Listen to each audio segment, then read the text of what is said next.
Assalamualaikum, friends, Datuk and Tan Sri, ladies and gentlemen. Today's contribution is about my Friday, June 25th, 2010 contribution to Pearls and Jam on God's, God, and Godless.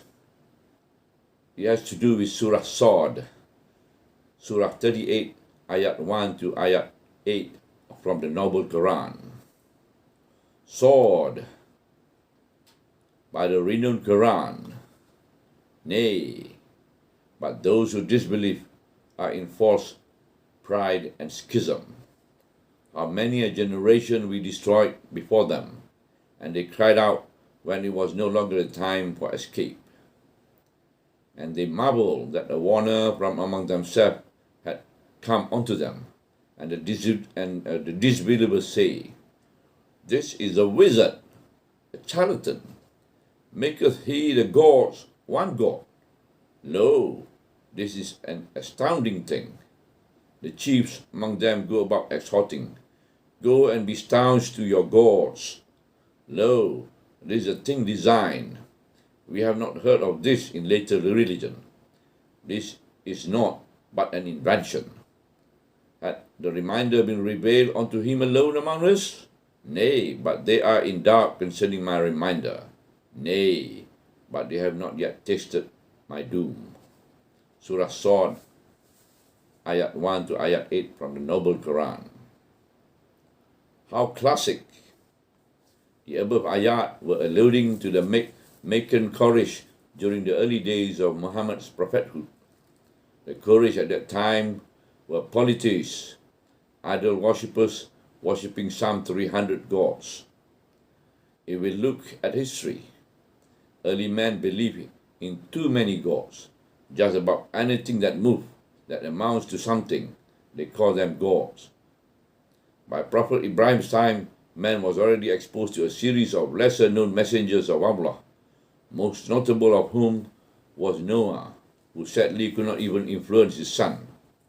Man became more focused on the concept of unity of Allah, but with passing generation, the generation of belief gravitated back to polytheism. Right from Isaac down to Muhammad, the Torah, Injil, the early ones, such as the Bible of Barnabas, did not have an iota of Trinity, the divinity of Jesus. And many hundreds of ayats of the Quran were just extolling the virtue of just one God, that is Allah.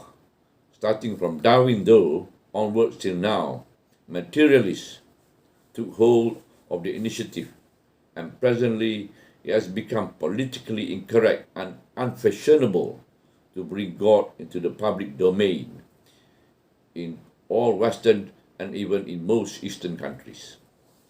The world is now godless. If you happen to believe in one, my friend, please keep your belief in the privacy of your own homes. It's not for public consumption. Atheism and agnosticism are the 20th and 21st century phenomena. Sociologists and philosophers among us probably can explain that due to the overdependence of enforced and misplaced egoism on science. What science can explain and comprehend, it is not there. If one cannot see souls and cannot see God, they are non-existent. But modern men also could not see atom, proton, neutron, electron, God particle or sun particles and radiation, etc., etc. They can't even see the air. But they are there. We accept them to be there. Our clever scientists say they are there, so they must be there. God is very definitive about this bifocality that exists in modern man's egoism. He need not be politically correct and need not mince his words on how he feels about it. He calls them deaf, dumb, and blind.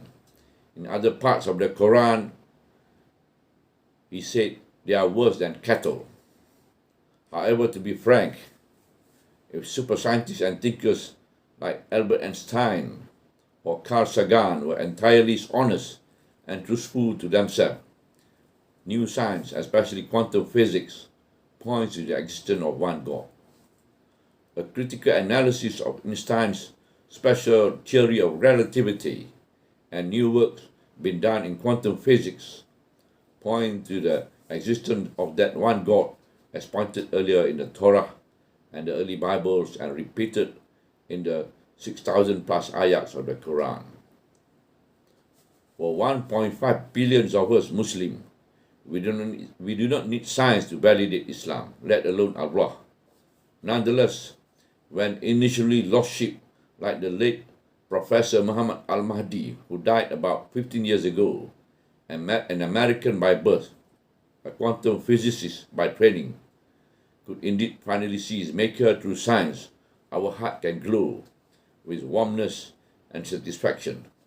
Yes, at least indeed, here we have a man of true knowledge who is entirely honest and humble with himself. He died sometime about 15 years ago in Malaysia. He migrated to Malaysia.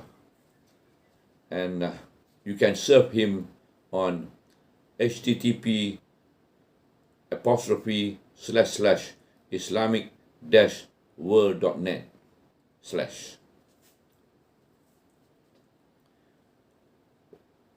Assalamualaikum warahmatullahi wabarakatuh. Till we meet again.